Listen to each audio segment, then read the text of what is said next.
Well, hello, everyone. I'm James Dobson, and you're listening to Family Talk, a listener-supported ministry. In fact, thank you so much for being part of that support for James Dobson Family Institute.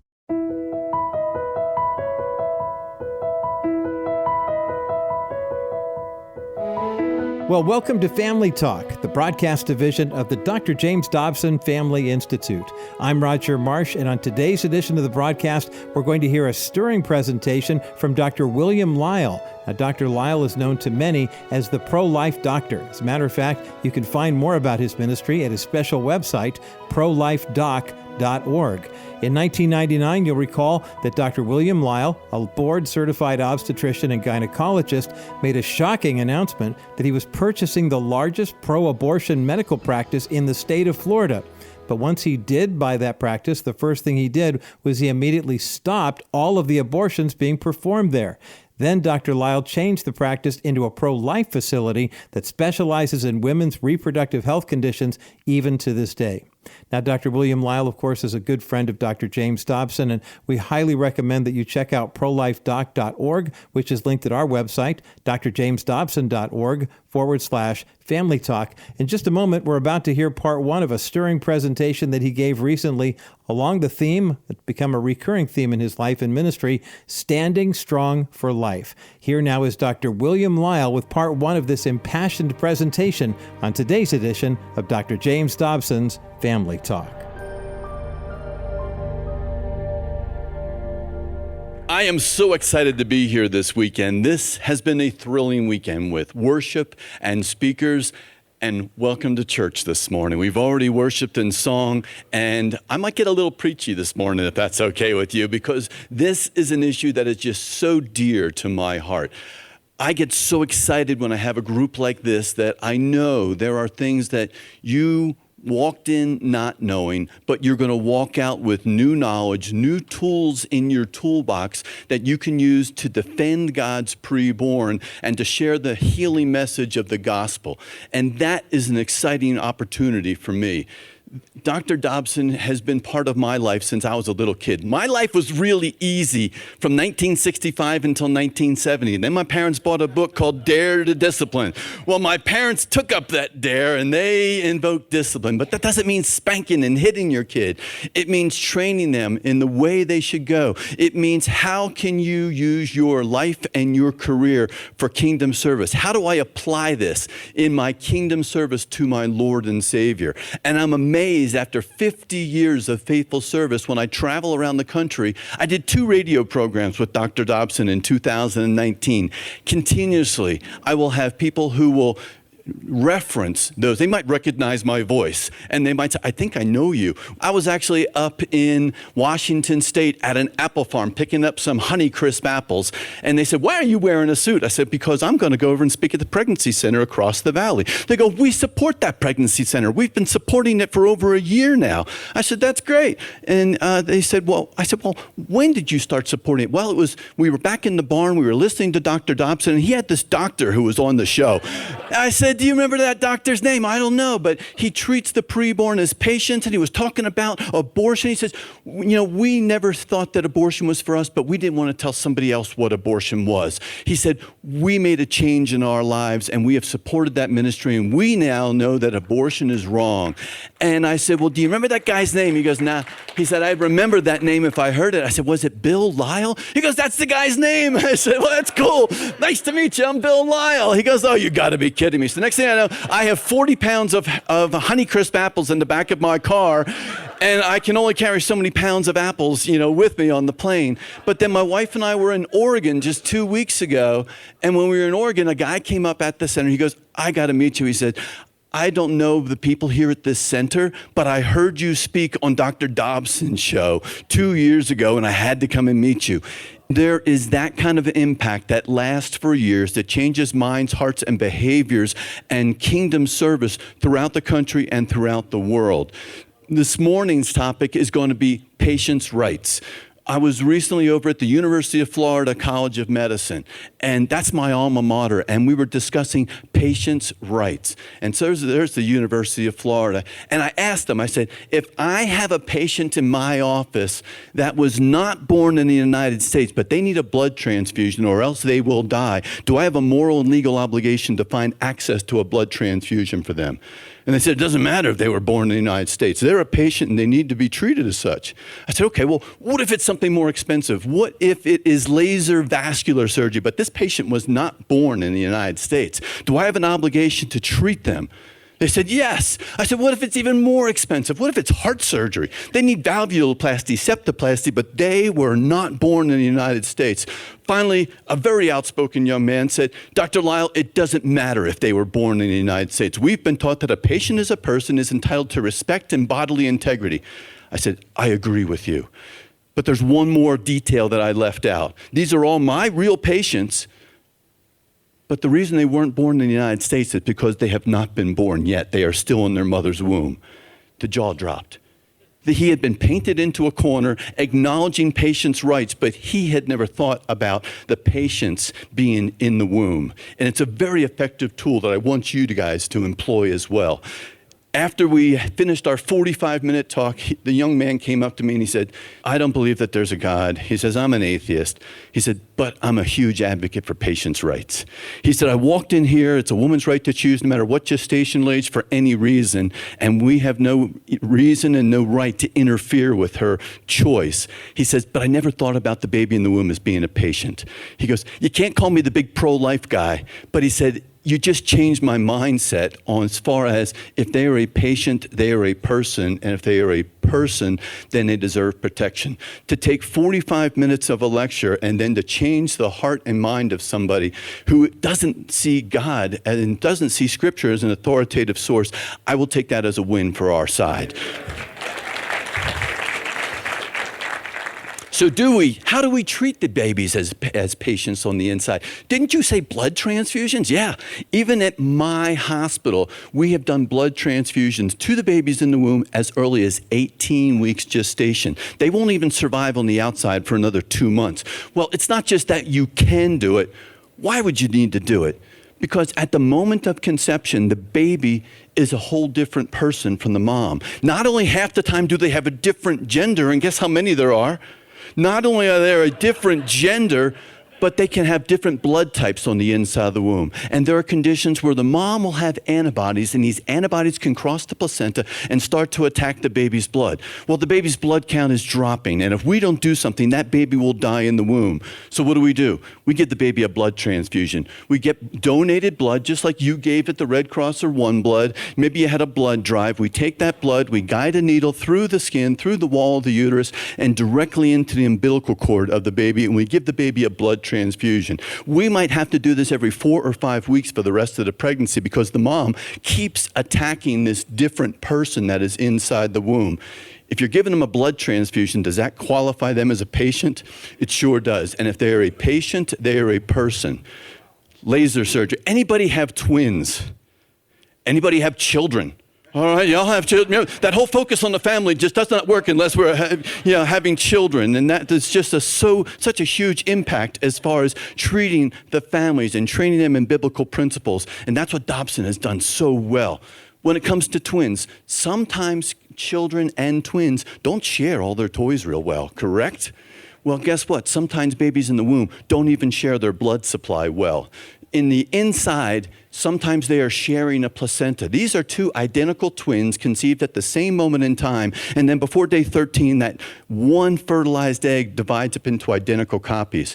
If you look here, you can see that one baby is really big and one baby is very small because they are not sharing equally. I'm going to call this one Arnold and this one Danny. Why? Because you remember the 80s. You remember the movie. Now you know what was going on with twins, But the key is we treat them and we teach them to share. This is a surgery that is being done. And if you see this targeting laser, and you can look at right where my laser is pointing, we just cauterized. This blood vessel was taking too much nutrition to the big baby. So what do? We teach them to share inside of the womb. If we can teach children to share in the womb, is that treating them as patience? It sure is. And if they are a patient, they are a person. Is this a person? Could this be a patient of mine? Well, probably not in the gynecology office, but it's a different world. But look at him. He's a young, smiling, strapping young man. Is that a person? Is that a patient? Yep, sure is. Guess what else? How about this picture? This was taken by a picture of a friend of mine named Michael Clancy. Well, guess what? That is a patient who is having spina bifida corrective surgery. But you know what? That patient here in the womb is the same as this patient who came to visit me at Georgia Right to Life, is the same as this patient. That is Samuel Armas. There is no difference between this person and this person inside of the womb. They are a patient, they are a person, no matter how small. And I'll steal that from Dr. Seuss, who was not one of my professors, When it comes to laparoscopic surgery, it used to be if you had your gallbladder out, you got a real big incision in your belly, you spent 8-10 days in the hospital. Now you have to have your gallbladder out. You go in, you get 4 Band-Aids, and you're in the Chick-fil-A drive-thru on the way home. The world has changed. Well, we're now doing laparoscopic surgery on babies on the inside of the womb. We're treating them as patients on the inside for defects that are in their spine. And I know you just had breakfast, so we're not going to go into a lot of detail, but I want you to see the imaging. This is the uterus, this is the womb, the baby is there on the inside, a couple of cameras are being placed inside, a couple of instruments, and now you're going to see the baby inside of the womb. And you'll see, well, where's all that fluid that the baby floats around? Well, that fluid has been removed. Is this a blob? This is not a blob. This is a baby created in the image of God at the moment of conception that is having spina bifida surgery there, and to treat this patient and improve the quality of life for the rest of this baby's life. In fact, January of this year, we know that we can do things, but just because science and medicine can do something doesn't mean that they should do something. We had our first definitive information after 10 years of data of doing the surgery on the babies on the inside of the womb. And what did we find out? When we took the initiative and we operated on the babies on the inside of the womb, rather than waiting until after they were delivered, the babies that were operated on the inside of the womb could walk upstairs faster, downstairs faster. They had better duration. They had better control of their bladders and their bowels. We are operating and treating them as patients in the womb, and we are improving their quality of life for the rest of their lives. Can medicine cure all diseases? No, but our goal is to improve quality of life. So by treating them as a patient in the womb, we have improved their quality of life for the rest of their lives. That is treating them as a patient, and a patient is a person, no matter how small. But we are now doing heart surgery on babies inside the womb. 22 weeks gestation, we are now doing valvuloplasty, septoplasty on the babies on the inside. I mean, the baby's heart at 22 weeks is the size of a grape, and it's beating 140 beats per minute. Babies have aortic stenosis, which means that the valve of the aorta is closed down so much that instead of the blood going through whoosh, whoosh, whoosh, whoosh, whoosh, it's going through wee, wee, wee, wee, wee. Well, if you're an adult like my mom, you get a new valve put in. Guess what? We can do valvuloplasty on the babies at 22 weeks on the inside of the womb. We feed a tiny little needle with a balloon on the end, goes through the skin, through the wall of the uterus, goes right to the baby's chest, goes through the left ventricle, floated out through the aortic valve, and then we blow up the little balloon. Within 60 seconds, you see improvements to that baby's circulation, which goes from wee, wee, wee, wee, to whoosh, whoosh, whoosh, whoosh, whoosh. If we are doing heart surgery on these babies in the womb, they are patients. And again, if they are a patient, they are a person. If they are a person, they need to be protected. Who created life? I've delivered 4,000 babies, triplets, quadruplets. Did I create any of that life? No, not at all. Who created life? Genesis 1:26 says, and God said, let us make man in our image after our likeness. This is in Genesis 1:26. Genesis 1:1, we read through, and God created the heavens and the earth. Well, what did that mean? That means all of the 200 billion stars just in our galaxy. The Hubble telescope says there's 500 billion galaxies that are out there. And after all the mountains, all the streams, all the birds, all the fish, and the beauty behind this hotel, after God's created all that, he's like, all right, y'all think that is impressive? Now let me really show you something impressive. He says, now we're going to, for the first time, we're going to create something in my image. And that is all of us. When it comes to, if somebody hates the United States, why do they burn the American flag? They burn the American flag because it represents the image of the United States. Why does somebody commit an abortion? Because God himself said that we are created in the image of God. If you hate God, you're going to want to attack that image of God. Abortion is an attack against that image of God that God himself said, I'm going to create man in my image. That's why this is a spiritual battle. It is an attack against the image of God. Well, when does science say life begins? Whenever science and the Bible don't quite seem to agree, guess what? Science is falling behind, and you just give it enough time, and science will catch up to where the Bible says, because the Bible is always going to be correct. Science even says that we are not new life at the moment of delivery. We are new life at the moment of conception. And that has been proven out, and it's an amazing process. I mean, ladies, y'all are really efficient. Y'all produce one egg, you go, and it gets picked up by the fallopian tube. Guys, one won't do it for us. We're always competitive in everything. So we line up our 300 million Michael Phelps, and they are all lined up. The gun goes off, and they are all looking for the egg. And off they go. And they go through the cervix, up through the uterus, and then it's like, do I go right or do I go left? We're guys, we don't ask for directions. Half of them go the wrong way, and there's no egg over here. And the other ones go, we found an egg. But it's not a matter of who touches the wall first. It's a matter of who gets, it's just like a Spartan race. Just because you got to the cargo net doesn't mean you won. You got to go up and over. So when it comes to the first sperm that gets on the inside, all right, now we've done the swimming part of this biathlon. Now we got to get through the wall on the outside. And they start digging through with enzymes to get to the inside to bring the genetic material from the dad to the genetic material of the mom. And once that happens, there's no silver medal. There is no bronze medal in this race. There is a gold medal only. Well, how do you keep 300 million other swimmers from getting on the inside? Shields up. God created a shield called the zona pellucida. And the zona pellucida, as soon as you have Michael Phelps getting there on the inside, it just goes, just like on Star Trek, shields up. And I'm going to show you what happens. When that happens, there's an amazing depolarization of zinc ions. Ions go in, ions go out to make that shield. And there is actually, if you look with the right frequency of light, there is a flash of light at that moment of conception with mammalian cells. So when somebody says, well, we really don't know when life begins, you've got a flash of light going on there. What more do you need than pop? You've got a flash. That is the meaning of life. That is when, and it's not just life. This is new life because the egg was alive and the sperm was alive. This is new life on the inside at that moment of conception. And then you have one cell, but then 2, 4, 8, 16, 32. But they're all identical copies. Then one cell says, you know what? I don't want to be just like y'all. I'm going to start the whole circulatory system. And another cell says, oh, that's cool. I'm going to start the whole skeletal system. And another one says, I'm going to start the whole nervous system. I'm going to start the whole vascular system. It's like you get the exact same blueprints, and then all of a sudden these individual cells say, you know what? I think that I'm going to do just the roofing. I'm going to do the structural engineering. I'm going to do the plumbing. I'm going to do the electrical work on this house. It's called cell differentiation. We know what happens tomorrow, but we have no idea how these cells know what to do tomorrow. When you had that kind of design, you had to have a designer. That kind of architecture and plan, there had to be an architect. What does everybody want when they get to my office? Do they say, hallelujah, I get to get 8 tubes of blood drawn? No, everybody wants an ultrasound. Ultrasound is an amazing view into it's a womb with a view, all right? So when y'all had some really good rooms with a view, but this is a womb with a view. And when you look, remember Olin Mills, our families would take us to go get those pictures? We now live in strip malls, places like Peekaboo, Show Me, where you can get ultrasound images. You can find out what the gender, you can see, oh gosh, it's got your nose, that kind of stuff. But to get images of your baby, it's $30. You have a Groupon, it's $25. It is just amazing how you can see the life on the inside of the womb.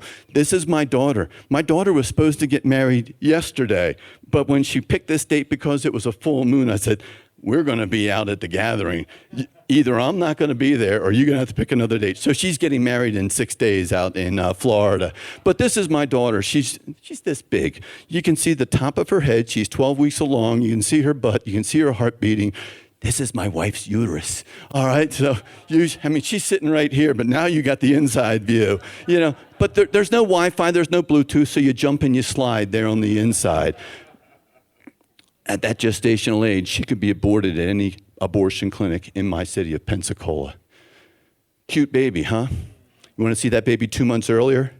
same pose. There's no difference but a geographic location and address between this baby on the outside and this baby on the inside. MRI. We do 2D, 3D, 4D. We show fetoscopic images. I want to show you this MRI. This MRI is absolutely amazing. This was actually done at an office, and there was a baseball game going on.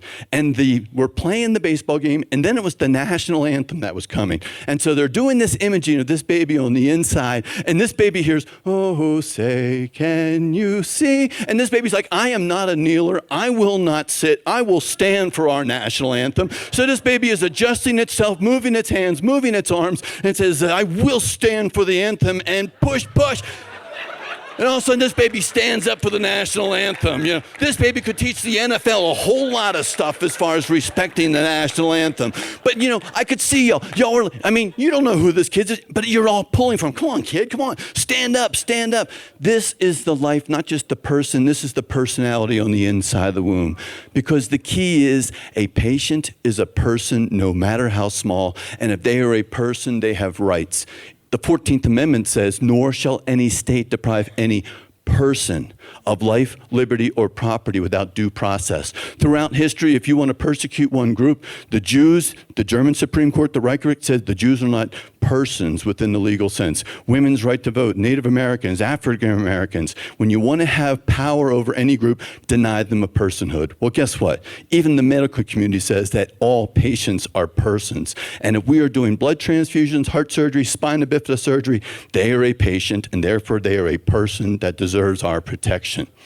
We can do not just imaging, we can do DNA tests of the babies on the inside.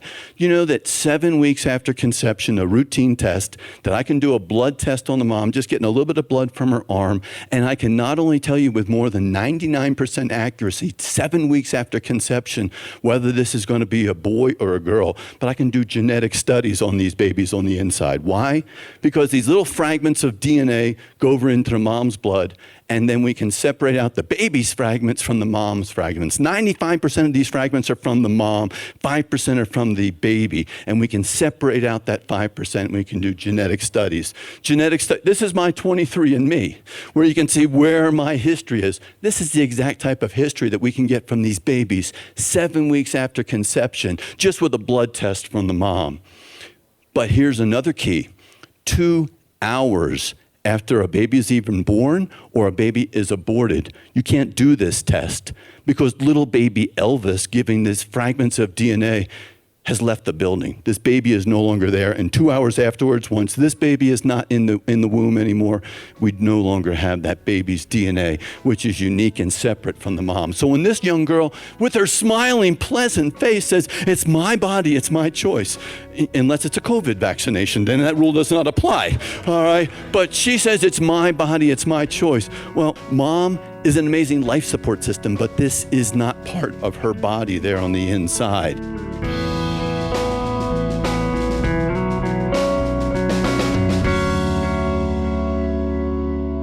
Truly an outstanding message indeed from Dr. William Lile, the pro-life doc, on today's edition of Dr. James Dobson's Family Talk. Now, what you've heard is part one of a powerful presentation called Standing Strong for Life, featuring the words of Dr. William Lile. We'll hear part two of that conversation on tomorrow's edition of Family Talk. Of course, you can hear all of this program in its entirety on the Family Talk app or by going to drjamesdobson.org/Family Talk. That's drjamesdobson.org/Family Talk. Now, in many states all across the country, the sanctity of human life is on the ballot. In Democrat-dominated states, pro-abortion supporters are advocating for the reinstitution of Roe v. Wade on a state and national level. In more pro-life states, the number of people fighting to maintain and preserve protections for the sanctity of human life are on the rise as well. Either way, we know that abortion is on the ballot on November 5th, and your vote matters. To learn more about how you can have an impact for the positive on this national election day, go to Countdown to Decision 2024, our special website here at the Dr. James Dobson Family Institute. It features voter guides for all 10 swing states, videos and short reels, information from specialists like Riley Gaines, Kirk Cameron, Dr. Del Tackett, and more, encouraging you and informing you on what biblical voting values are all about. Again, go to drjamesdobson.org/countdown-2-decision-2024, and you can check out all of the free resources we have available for you on that special website. Also, if you're kind of on the fence right now, as they say, and you're not quite sure whether or not a Christian can actually place a vote in the current presidential election cycle, I want to encourage you to go to drjamesdobson.org/engage and check out a brand new free ebook written by Dr. Owen Strachan. Dr. Strachan is the senior director of the new Dobson Culture Center, and he's written a book called Voting and the Church: Why Christians Engage the Public Square. You can download this ebook absolutely free just in time for the election when you go to drjamesdobson.org/engage. Again, the title of that ebook, Voting and the Church: Why Christians Engage the Public Square. Well, I'm Roger Marsh. Thanks so much for listening today, and be sure to join us again tomorrow for part 2 of Dr. William Lile's powerful presentation on standing strong for life in the public square. That's coming up tomorrow right here on the next edition of Dr. James Dobson's Family Talk.